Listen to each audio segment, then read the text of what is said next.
Well, first of all, I think the CE schemes have made a huge contribution to preparing people for returning to work. They make a huge contribution to community effort right across the country. They benefit the participants, they benefit local organisations. They have been, since they were introduced, been very much the cement in many communities and holding them together, keeping community facilities open. A lot of initiatives which have taken place. So the community employment schemes do a very good job. They also have a very good track record in preparing people for return to employment. So the community employment schemes are going to remain a part of our total employment effort. Now, I think it's fair to say that every scheme and every initiative is constantly under review, because you have to keep it adapted to what are the requirements of the time. And I think that the report from the OECD yesterday did give us some pointers as to areas where we need to look at the fix, if you like, and the mix and the fit for, as between a scheme and return to employment. Taoiseach, what can be done for youth unemployment? I mean, one could argue that so far the only measure that has tackled in any shape or form is actually emigration, people just leaving our shores. No, that's not the case.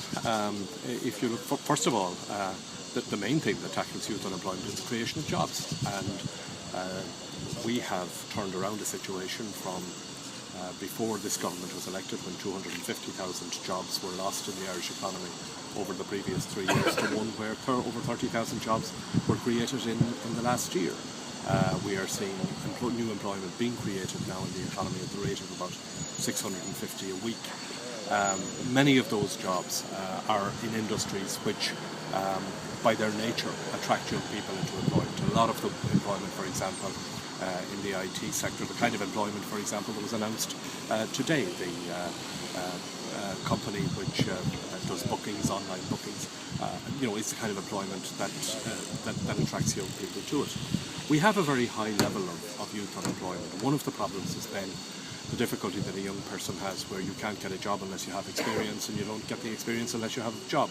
And that's why JobsBridge was introduced. JobsBridge has been very successful, with over 20,000 participants in it. Two-thirds of them, almost two-thirds, have gone from JobsBridge into employment. What we're now seeking to do is to put in place the youth guarantee. That was agreed during the Irish presidency. Funding has been provided in the European budget, the multi-annual financial framework, for which I had responsibility during the presidency. The OECD was here yesterday. They have agreed to work with us in putting together a jobs action plan for young people. It's intended that work will be completed by the end of the year. And what we're doing at this event today is to try and localise that. Emer, in our capacity as MEP for Dublin, has been at different local areas looking at how the jobs initiative can be localised and how the jobs guarantee can be made real. And the job guarantee, the youth guarantee, is one whereby a young person under 25 would not find themselves out of work or education or training for a period of more than 4 months.